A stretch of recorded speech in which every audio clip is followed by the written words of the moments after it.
Well, welcome to the Toronto Entrepreneurs Virtual Conference. My name is Marc Belaiche. I'm president of TorontoJobs.ca and TorontoEntrepreneurs.ca. Hope you've been having an enjoyable time at today's event. We've had a number of great speakers and sessions. I've had a good chance to meet some great people in the networking area. So welcome to all of you. Just to give people just another minute to come to here. One of the other sessions is still going on, so I just want to make sure that that's finished before we promptly start here at 3:30 Eastern time in the Toronto area. And I will also let you know that we do add an extra 10 minutes at the end of this event that you can use for networking and into the expo area. So if you haven't had a chance to check those areas out, you can certainly do that. And today's panel is presented by TorontoJobs.ca as well. So just to let you know that as well. So, okay, well, we'll get started now. And again, if you're just joining, I see some people just coming on. My name is Marc Belaiche. I'm president of TorontoJobs.ca and TorontoEntrepreneurs.ca. Really glad to be joined by a few panelists here, and we're going to have a great discussion. So first off, Nunzio Presta is founder and CEO of buyandsellabusiness.com. Nunzio, welcome. Nice to see you again. Nice to see you as well, Marc. All right. So, Nunzio, why don't you give people an idea of what the website's all about and your business and about your background as well? Yeah, sure. I'll give you a quick summary. So, university student running his own little business, hit with a ton of barriers when he was trying to sell his little small business. And yes, I'm talking about myself, typical entrepreneurial story, satisfying a pain point that I was going through. And once I was navigating, the difficulties of trying to sell my little business in university, I did a deep dive on the trends. A lot were global trends that we're seeing today, such as the increase in entrepreneurship, the increase in wanting to be your own boss, the increase of people wanting to buy a turnkey franchise, the increase of boomers looking to retire and exit and sell their business. And it really excited me. And this was about 8 years ago. Fast forward to today, our platform basically is a matchmaker. So every day we go out there looking to connect and attract buyers and sellers looking to buy and sell in the micro market. And we define micro market as businesses looking to buy or sell under $5 million in valuation. And that's primarily what we do. And every day, like I said, what really drives us as an organization is understanding that, and I think COVID's made it very real, the fact that these small micro businesses in our community are really our community. They're the backbone of our community. So every day we're driven just to make sure that we can help these people transition, because we truly believe a better future and a stronger economy starts and finishes with the transition of these small businesses in our communities. Great points. Thanks, Nunzio. John Towsley is co-founder at Thought Rock. John, up in the north of Northern Ontario, welcome, and feel free to share what you're doing as well, and about Thought Rock and about your background too. The near north, yeah. Sure. All right. I don't know if we're having some technical issues there with John. Maybe some Wi-Fi. So my background is I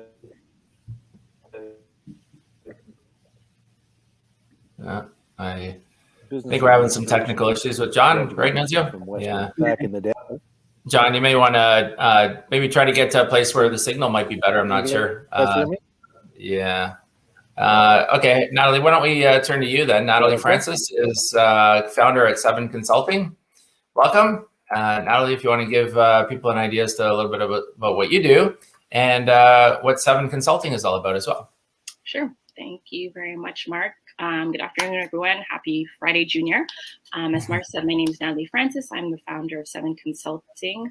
I come from the corporate world, so I spent many years in the corporate world in various marketing functions. And recently, I decided to step out on my own and start 7 Consulting. So I'm a fractional CMO, a communications and marketing consultant. And what I specialize in is helping businesses of various sizes achieve their growth goals. So I create customized solutions in order to help them to reach those goals. Excellent. So, John, we're back. Let's see if that works. I'm back. Yeah, is that better? That seems to be a bit better. Yeah. Okay, good. Yep. Yeah, I relocated, so I should have a better signal. My background is business administration, but I started my career in a great recession, and it started in the IT field, which eventually led me into a long career in what's called technical education. So being close to the end of that career, we have a business called ThoughtRock. And ThoughtRock is a pure online organization. We sell a course that trains IT professionals in best practices. It's an international certification, and everything's done online. Very few employees. It's a straight e-commerce play, and using things like Shopify, it kind of just clicks away and does its thing. But over the course of that career, I have, kind of like Nunzio, I guess, bought and sold a whole bunch of different businesses. So that's me and my background. Excellent. Well, thanks to the three of you. If anybody's has any questions for anybody on the panel, feel free to put them in the event or in the stage chat. I'm happy to moderate. So Natalie, maybe let's start with you with kind of the second round of questions here. So you're doing communications marketing, helping business achieve goals. Maybe talk about how maybe your clients, or have you noticed companies changing their messaging during COVID? Yeah, most definitely. As we know, I think COVID obviously literally walloped the whole entire world. So, a lot of things, and it seemed like the world turned upside down. And there were a lot of businesses that were not in the digital space when COVID started. So, and as everybody knows, there was various shutdowns and things like that. So if a business wasn't in the digital space, it was basically like it's, sink or swim, and you have to do it really fast. So that is a big thing that has come about as a result of COVID and the digital transition to be able to offer, whether it's, products or services online. That was a huge thing that came into play during this last year and a half. All right. And is there a silver bullet that you can say, yeah, you know what, this has worked generally across the board, or it really depends on the industry? I think every industry and business is, slightly different, because you can compare businesses that seem similar on paper, but there's, differences and things like that. But basically something basic like having a website. Obviously, there's actually companies, if one will believe it or not, that did not have a website prior to this. So that is just a basic building point in terms of where people need to get started in terms of being able to market themselves in the new times that we're living in. Perfect. And Nunzio, with businesses buying and selling, at some points in time, there's more businesses for sale than purchasers, and other times it's the opposite. Like, where are we at now? Is it kind of balanced, or more sellers, more buyers? I think so. From our view, from our marketplace, we're seeing a balance, we've been seeing a balance, but we're now seeing, unfortunately, a lot more listings coming to the market. And why we think this is happening is because of burnout, frankly. So what we noticed, looking, from the past 16 to 18 months, is we first saw this, a very fast acceleration to digital transformation for these micro businesses.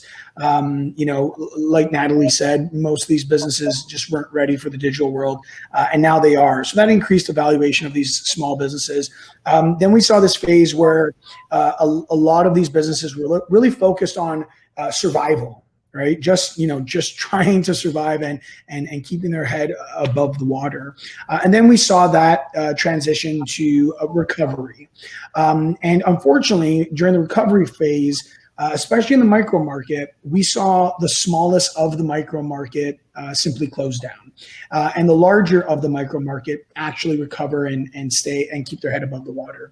But now what we're seeing with those businesses is they're burning out. They've been dealing with a lot over during this pandemic, trying to save jobs, trying to save the business, and now they're simply burning out, and that's being met with the increase of buyers that are interested in buying these small businesses for a variety of reasons. It could be that they're still unemployed.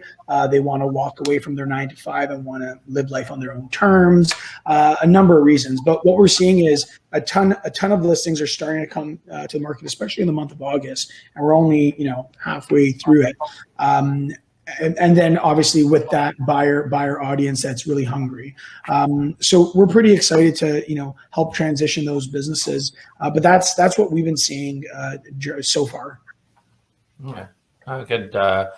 Good perspective, right? So John, Nunzio and Natalie has kind of talked about the digital transformation. You are there with online tours and selling courses and training IT professionals. What are some good takeaways, perhaps, that somebody is looking to maybe get into a website or sell stuff online? What have you found that works, doesn't work? Yeah, actually, we've been doing a fair bit of tweaking in the last year to 18 months. The business has been a long time, like at least 10 years. And interestingly, over those 10 years, we have tried a number of different digital marketing firms. And I'm not sure they're exactly the same business you're in, Natalie, but and they've done like search engine optimization for us. And we had a fairly significant spend on Google ads over that period. And over the years, we would try things and do different things. And, Google kept changing the rules. And what we found most recently, interestingly, is we stopped all of that. So it's the online world is fascinating to me. And one of the things we found is it was very difficult to get anyone to actually explain in common sense terms how all of that worked. And by all of that, I mean when you're spending money with Bing or Google or any of those search engines. And so because we're kind of long in the tooth and less risk averse, we actually shut it all off. We stopped doing search engine optimization past sort of a minimal. No, it's not that we don't do it at all, but we don't spend money on it. And we stopped spending money on ads, and our sales dropped minimally, but less than our costs dropped. So it's I guess what I would say, in terms of lessons learned is I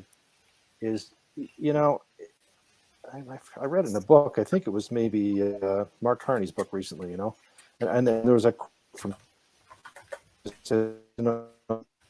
if it doesn't make sense, it doesn't make sense. So if the experts can't explain to you why you're spending 10 grand a month or 10 grand a week on Google ads and how it works, but are reiterating what Google's telling them, which is what we found out. We'd say, well, why do we do this? Well, we do that. Well, and Google says you're optimized. I'm like, So that would be the lesson learned, I think, is just use your common sense and don't be afraid to experiment and try things. It's the online world is complex and not necessarily obvious. Good points. So my name is Marc Belaiche. I'm president of TorontoJobs.ca. Our panelist, Nunzio Presta, founder and CEO, buyandsellabusiness.com. John Towsley is co-founder at ThoughtRock, and Natalie Francis is founder at 7 Consulting. If you have any questions, feel free to put them in the event or in the stage area. So maybe coming back to you, Natalie, and that is just, what is there something that you learned about yourself over the last year or so that you didn't know before about yourself, but COVID kind of brought that out, whether willingly or unwillingly? Resiliency and the ability to be flexible and adaptable. I demonstrated and acquired such skills, such as being flexible and adaptable in the corporate world, because that's just a necessity in terms of, the nature of my work. But I think resiliency, like that, went from 0 to 100 in this past, over this past year. Basically being able to be like, okay, well, everything's different than what I knew, and learning how to navigate the new or the current world. So those are definitely things that I've learned about myself that I'm taking with me and continuing to grow into my future. That's good. Yeah. And Nunzio, how about, has COVID helped you, hurt you? Yeah. So for us, the locks and lifts to the economy definitely played with the confidence of our users.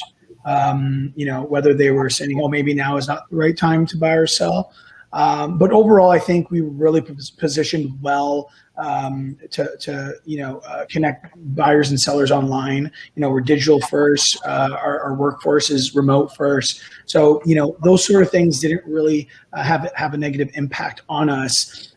But for me personally, what I really noticed was one is you really can't control the timeline of things. All you can control is the outcome. So I really learned that.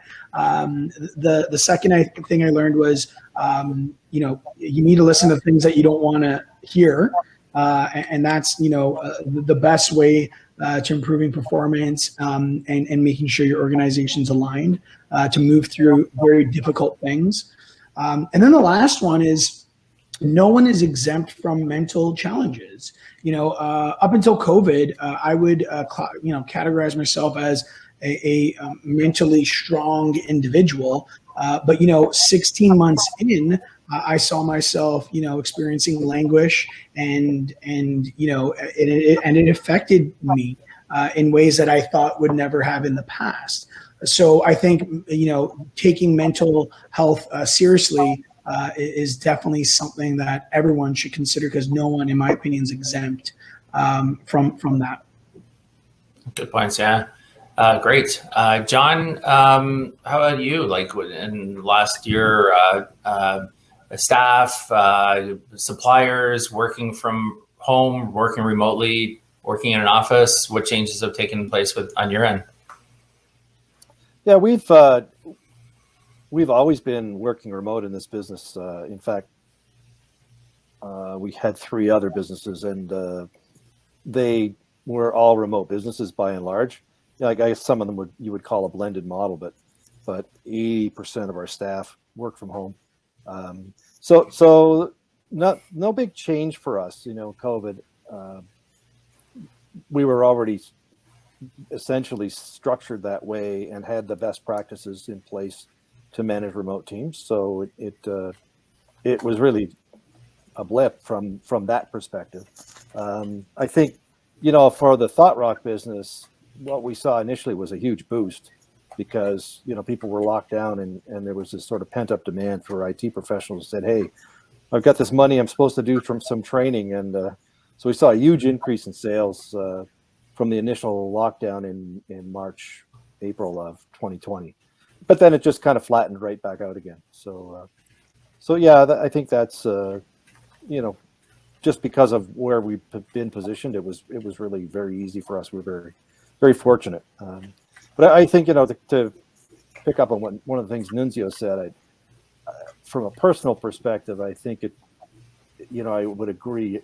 It's really been important to be self-aware, because you recognize some behaviors in yourself, and I like to think that I'm self-aware enough to go, yeah, man, I need a break, or that I don't usually act like that, so maybe it is the effect of this lockdown and not lockdown and stay in uncertainty, and I think we just all have to get used to that, right? So the media has latched on to the local or the most recent weather trends, and I suppose there's some accuracy to it, but going back to the digital world, if you're not careful about your digital presence, then you get fed certain things. So I found myself being fed constantly with doomsday scenarios, that COVID's not going away and it's probably going to morph into something worse, and it doesn't matter because we're all going to die because the planet's dying and it's all our own fault. So I think you have to be aware, not only mentally aware and self-aware, but you also have to be aware of what you're doing in your digital presence and the information that's coming into you, and think about its source and think about the volume, and make sure you have people around you who can give you reality checks on those things. Otherwise, it can be a pretty slippery slope. Yeah, and I wanted to add to that too, Mark and John, if you don't mind. You know, just to add, you know, to the whole experience of potentially dealing with, you know, any sort of mental challenges with COVID. You know, for example, you know, post COVID, you know, like I personally would have the opportunity to walk away from my work, whether it was a lunch meeting or a drive to meet a client, or, you know, going to the coffee shop and whatnot. And what I really noticed, you know, during the pandemic is, you know, I was sitting at my desk, you know, almost every minute of the day, and that's not good. You know, I think there's a law. It's called Parkinson's law, and it basically says the amount of work expands to fill the time available for its completion. So, you know, I think I, you know, was a victim to that, where, you know, I just had more time, so my work continued to expand, and that's not really good for a business leader or an entrepreneur, because that'll definitely lead to burnout, or at minimum affect the quality of your decisions, right? Yeah. And if I may add to Nunzio's comment, a few ideas came to mind. We talked about the importance of mental health. There's also the importance of physical health, because, you know, sitting at, like you spoke about, you know, perhaps before working at a computer for maybe 8 hours a day, getting up, taking breaks, like, you know, we don't necessarily do all that. And there's just like little things like getting up. I think, what is the rule? Every 20 minutes, you're supposed to look away from your computer for 20 seconds, just in terms of like your posture, the health of your eyes and things like that. Little things we take for granted, especially when we're wrapped up in working for long periods of time. Our physical health is, you know, just as important as our mental health. Mm-hmm. Absolutely. Yeah, they go hand in hand for sure. I think it's the 20-20-20 rule. Every 20 minutes, you should look away for 20 seconds, a minimum of 20 feet or 20 meters or something like that. Something like that, right? So, all right, good. We have about 7 or 8 minutes left here. Maybe open question to anybody. What would you advise new entrepreneurs if you're a younger version of yourself and you were opening up your own business again, starting up a business? What would you advise to people? Maybe I could go first, and I'm a little biased here, but I would honestly think about entrepreneurship through acquisition. I think, you know, being self-aware and understanding that not everyone is a creator, but there are a lot of great operators out there. You know, I think buying an existing business is a great path to entrepreneurial fulfillment and freedom. And it also mitigates a ton of risk. I think, you know, the standard definition of entrepreneurship is very popular, right? That young, you know, individual starting that business in their garage and becoming a billionaire. You know, I honestly don't think that has to be everyone's story. So there are a lot of other great opportunities to accomplish great things in life. Oh. And maybe just further to that, and then we'll go to John and Natalie, but Nunzio, what are some things, maybe one or two things or three things, or whatever, real quick, that someone should know about buying an existing business? Yeah, for sure. So we actually have the pillars to buying or selling a valuable and sellable business. I think, you know, before I get into the three pillars, the first thing to understand is not every valuable business is sellable and should be bought, because you really need to dig into the actual deal and dig into the actual business. And a great business, you know, looking at, you know, our data for the past 8 years, is the business has to be self-sufficient, meaning it shouldn't be dependent on one leader, one employee, one vendor, or one client. The next is it should have recurring revenue. And the last is timing should be on your side. So just a quick example, if you're looking to buy a taxi company right now, probably wouldn't be the best type of acquisition. So you really want to audit the time of the acquisition, and we like to say you want to audit social, economic, and tech trends. So you understand that you're really not buying that business for today; you're buying it for future opportunities. Mm-hmm. Okay, good stuff. So coming back, John and Natalie, advice you would give to a startup entrepreneur? Go ahead, Natalie. Okay. I'm big on networking, network. As I was communicating with Marc recently, I attended my first TConf, I believe it was in May of 2019, and I had the opportunity to meet and connect afterwards with Chris Pfaff, I believe he's the president of Pfaff Automotive. So if I got the title wrong, please forgive me. But it was just, a really great experience to be able to connect with him. And I've had the opportunity to connect with others throughout my entrepreneurial time, Masai Ujiri, Michael Pinball Clemens. There's so many different people and entrepreneurs and things like that. And I like to have conversations. I always learn great and amazing things from them. And I learn, from every day that I connect with. One of the other points that I would say is to going back to learning, take everything as a learning opportunity. There might be things that come your way that might not seem like they align with exactly what it is you're doing or what you'd like to do. However, I found in my experience, there's been many opportunities that have come my way that perhaps might not have looked like one thing on the outside, but once I've gone through them, I've reaped the benefits. And those would be two of my key points. Great.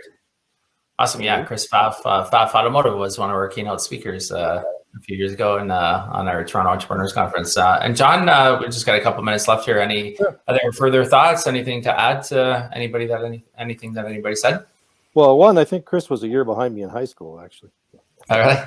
I haven't seen her since, so there you go. I would say a couple things. One is, and maybe it's partly because this is my bent and my background and my training, but even there, I lost track myself sometimes. Super important to understand your business, or if you're buying a business. I do some consulting with entrepreneurs now, mostly friends that I'm trying to help out. And most of the work that I do revolves around lessons I've learned about understanding your business model, margins, as Nunzio mentioned, recurring revenue streams. So people early on will often chase revenues. I've done it myself, and it's funny. You get started chasing revenues, and the next thing you know, you look up and 10 years has gone by, and you're still chasing revenues, and it's hard to put that elephant gun back in the cupboard. So we had some good advice fairly early on. It took a long time to execute on, but sometimes you're in a business and there's just no future in that business as it is. So, Natalie talked about, hey, don't turn off your ears and listen to and look for other opportunities and evaluate them. Very often the business that you're in is not the business that you'll ultimately be in or exit from. And in my mind, a lot of that's driven by those things that are recurring revenue streams and have good margins or have maintainable, sustainable margins. And the only other thing I would say is don't also neglect, entrepreneurs tend to be, not all of them, but a lot of them are sort of shoot from the hip kind of people, lots of high energy and go and do this, in a kind of command do environments. They tend not to spend so much time paying attention to dotting the I's and crossing from a legal perspective. Do not ignore that. It can definitely come back and bite you in the behind. And I've had more than once when someone's called and said, "Oh yeah, gee, the government's looking for 80 grand." Oops. Right. So those are probably the two things I would say. Excellent. Well, thanks very much to the three of you. Thanks to everybody for coming to the Toronto Entrepreneurs Conference, Toronto Entrepreneurs Virtual Conference. Today's event presented by TorontoJobs.ca and powered by Event Logic with a K.ca. Again, my name is Marc Belaiche. I'm president of TorontoJobs.ca and TorontoEntrepreneurs.ca. Nunzio Presta is founder and CEO of buyandsellabusiness.com. John Towsley, co-founder at Thought Rock, and Natalie Francis, founder at 7 Consulting. How did you like the event? Let us know. We'll send you a survey to complete in the next 24 hours. It gives us good feedback as to what we can do to improve for the future. And I want to thank all the previous speakers as well and the team behind the scenes, Alex, Carla, and Sandra, Rachel, many more. So thanks to the team. I want to thank our sponsors as well, TorontoJobs.ca. If you have any staffing needs, feel free to email sales@TorontoJobs.ca. We can help with any needs from accounting, admin, sales, IT, and more. TorontoEntrepreneurs.ca if you're an entrepreneur, and I'm assuming that you are if you're here. Visit the website TorontoEntrepreneurs.ca to find out more to help you in your business. And Gahuza, Guhuza, is a new recruiting platform coming soon. And EventLogic with a K.ca. If you'd like to have your organization and services highlighted, we have sponsor, speaker, and exhibitor options available. Visit EventLogic with a K.ca. I also wanted to take a minute to thank FedEv, FEDEV, for their support with the event today. They had to postpone their session. However, you can learn more about their services at www.feddevontario.gc.ca, and you can hear from them at our next event on November 17th as well. And our next events, we have our Canadian Virtual Sell Your Business Conference happening on September 30th. Our next Toronto Entrepreneurs Conference happens November 17th. And the Canadian Virtual Sell Your Business Conference also again happens on December 15th. There's lots of other events. There's about 35 events that are scheduled between now and the end of the year. So you can visit EventLogic with a K.ca for more information on exhibiting or sponsoring, or if you want to register, you visit TorontoJobs.ca/news. That's TorontoJobs.ca/NEWS. And feel free to connect with me on LinkedIn if there's anything I can help you out with as well. And as I mentioned earlier, we do tack on an extra 10 minutes now at the end of this event, so you have some time to network through our speed networking. You can visit our expo and more. So check it out. I want to thank you for coming and see you at the next event. Thank the speakers again, the panelists, and so on. And look forward to connecting with you at some point in the future. So thanks again to the three of you, and be safe. And we'll talk soon. Thanks, Marc. Thanks, all. Thanks, Marc. Bye. Thanks, Nunzio. Thanks, everyone. Natalie.